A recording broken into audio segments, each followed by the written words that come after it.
Hi, want to know how to replace toner cartridge on your Samsung Xpress M2070W? So as a first step, we would need to take out the old one. And for that, take this lid with your hands and then push it up until you can feel that it's not going any higher. Then as a next step, we would need to open this part in the middle. And to do it, we would need to put our finger in this hole on the right side. And then with the help of second hand, just push it up like this.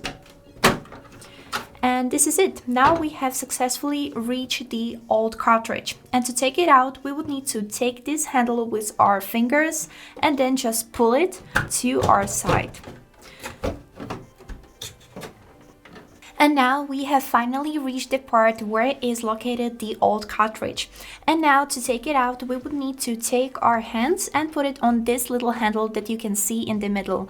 And then just pull it out, up like this. And this is it. The old cartridge is now out.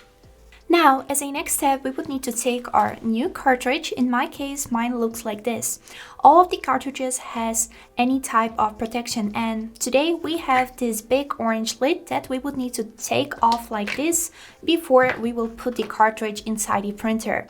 And now we would just need to simply rotate the cartridge like this so the handle is looking at you and put it back into our printer.